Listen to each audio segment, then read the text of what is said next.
संघर्ष समिति जो उत्तर प्रदेश की एक बड़ी संगठन है, उसने आज राजनारायण जी के जन्मदिन पर 106वीं जयंती पर उनका जन्मदिन मना रही है। राजनारायण जी एक इतिहास पुरुष थे और देश में प्रतिरोध की राजनीति के सबसे बड़े जनक थे। वो एक ऐसे व्यक्ति थे जिन्होंने व्यवस्था परिवर्तन के लिए लड़ाई नहीं लड़ी। इस देश में सत्ता परिवर्तन उन्होंने कोर्ट से भी और सड़क से सरकार को बदल कर दिखाया था 1970 में। एक ऐसे व्यक्ति थे जो उत्तर प्रदेश के नेता विरोधी चल रहा है 1952 में, जब कांग्रेस की पूरी देश में प्रभुत्व था। उस वक्त देश के कांग्रेस की नीतियों के विरुद्ध अगर किसी ने सशक्त आवाज उत्तर प्रदेश विधानसभा में उठाई थी वो राजनारायण जी। राजनारायण जी संघर्ष के आंदोलन के पर्यावर्ती तो एक इतिहास पुरुष थे जिसको युगों युगों तक भुलाया नहीं सकता है।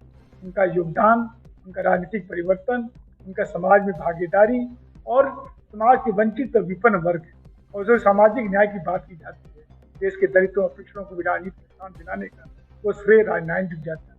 राजनारायण जी ने एक किसान के लड़के चौधरी चरण सिंह को इस देश का प्रधानमंत्री बनवाया और एक समय आया जब उत्तर प्रदेश विधानसभा में एक अज्ञात व्यक्ति चौधरी रामनिवास यादव जी जो पिछड़े समाज के आते थे, उनको उत्तर प्रदेश का मुख्यमंत्री बनाने का अगर किसी को श्रेय जाता है तो राजनारायण जी।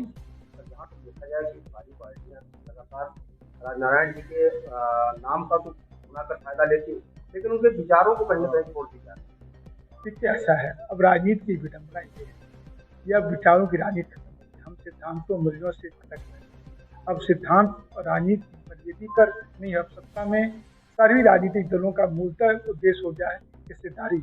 राजनारायण जी या लोहिया या जयप्रकाश नारायण या आचार्य नरेंद्र देव की जो राजनीति थी वो या गांधी की राजनीति थी वो देश के विचारों मूल्यों की राजनीति। आज कहीं न कहीं सभी राजनीतिक दल उसी से भटक रहे हैं। आज राजनारायण और लोहिया जैसे संगठनों का ये दायित्व है कि समाज में ऐसी संचेतना पैदा करें कि लोग विचारों, मूल्यों और सिद्धांतों से राजनीति करें और राजनारायण जी ऐसे विचारों को जो क्रियान्वयन में फलीभूत उनके विचारों को आगे लाने के लिए क्या कुछ नया करना चाहेंगे आप, जिससे जन जन तक उनके विचार पहुंच पाए और सारे लोग उन पर कम से कम चलने के लिए? देखिए ये सब हम सभी का दायित्व है। जो युवा पीढ़ी है, जो आजकल डिजिटल रिवॉल्यूशन चल रही है, व्हाट्सएप चल रही है, उसको ये सोचना चाहिए कि देश कैसे रहेगा जब तक देश में लोकतांत्रिक मूल्य नहीं रहेंगे। देश में सत्ता ही सब कुछ नहीं है। देश में अगर विचार नहीं रहेंगे, आज बहुत सारे देश विचारों पर चल रहे हैं और आज कहाँ है। मान लीजिए अगर पूंजीवादी देश अमेरिका है, यूरोप है, तो कम से कम उस सिद्धांतों पर हैं। हम तो समाजवादी विचारों से लेकर चल रहे हैं, लेकिन आज कहाँ है। हमारी जो हम लोग ने जो आज़ादी की लड़ाई लड़ी थी किसके खिलाफ लड़ी थी? उपनिवेशवाद के खिलाफ लड़ी थी, पूंजीवाद के खिलाफ लड़ी थी। लेकिन आज उसी पूंजीवाद, उसी उपनिवेशवाद, उसी प्रभुत्ववाद के खिलाफ हम नहीं लड़ पा रहे हैं। आज जन आंदोलन कमजोर हो, चाहे किसानों का, चाहे मजदूरों का, छात्रों का। आज हमको इन सभी वर्गों को जगाने की जरूरत है। अगर हम चाहते हैं कि राजनारायण जी के विचार प्रतिपादित हो इस देश में, या मूल्यों की राजनीति हो, तो कम से कम जब तक हम प्रतिरोध की राजनीति नहीं करेंगे, जब तक जनता में फैले हुए अन्याय, शोषण, उत्पीड़न के विरुद्ध एक सशक्त आवाज नहीं उत्पन्न करेंगे, तब तक हम लोग निश्चित रूप से उसको खोएंगे। आज इंडिया गठबंधन देखिए, इंडिया गठबंधन एक ऐसा गठबंधन है जो इस देश की राजनीति को गर्त में ले जाने के लिए जो एक दल है, भारतीय जनता पार्टी, जिसको जनता ने जनादेश देकर चुना।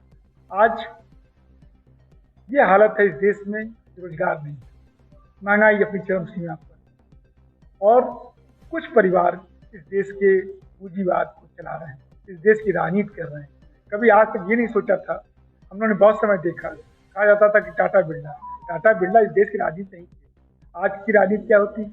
आज सरकार कौन चला रहा है? अंबानी या रबानी चल रही है। ये देश का दुर्भाग्य है।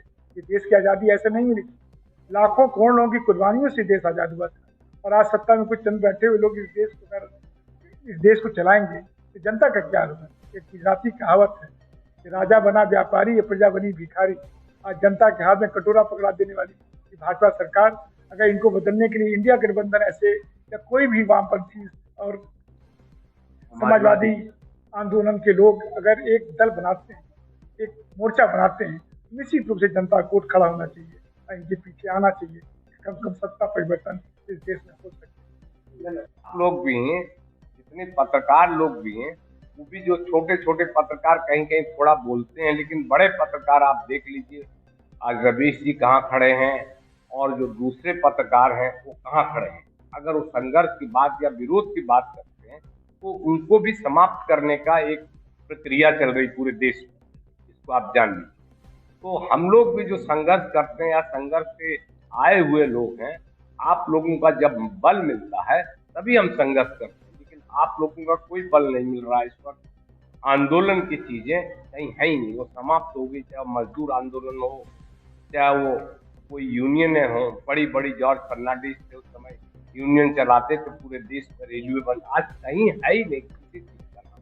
लेकिन उसके लिए कहीं न कहीं आप लोग भी, मीडिया भी जिम्मेदार है, वो उस चीज को उभार नहीं दे। कहीं न कहीं आपको भी डर है, आपको रवीश कुमार न बना दिया जाए एनडीटीवी से हटा करके पत्रकार, और 10-5 जो पत्रकार हैं आप स्वयं देख रहे हैं उनकी स्थिति क्या है जो बोलते थे। तो अब आगे आने वाले समय में कोशिश करेंगे कि नौजवान आए या बेरोजगारी बढ़े, या कोई ऐसी नहीं, बेरोजगारी तो है ही है, इनको इकट्ठा करके कोई आंदोलन चलाएं। अगर जब तक हम लोग हैं कुछ न कुछ तो करते ही रहेंगे पुराने लोग। अब नई पीढ़ी क्या करती है, लेकिन ये जो सरकार कर रही है इन नौजवानों को और उनको सब कुछ है, आंदोलन वो लोग न जा पाए, ऐसी एक परिस्थितियां इन्होंने डेवलप कर दी पूरे देश में। और पत्रकारों पर भी लगातार हमले हो ही रहे। मैंने आपको बता दिया कि किन पत्रकारों को, जो बहुत अच्छे पत्रकार थे, निष्पक्ष थे, उनकी कहाँ क्या हालत है जान रहे हैं। और मैं चाहूँगा हम लोग भी संघर्ष करें और आप लोगों का लगातार सहयोग हम लोगों को मिलता रहे, ताकि संघर्ष, अन्याय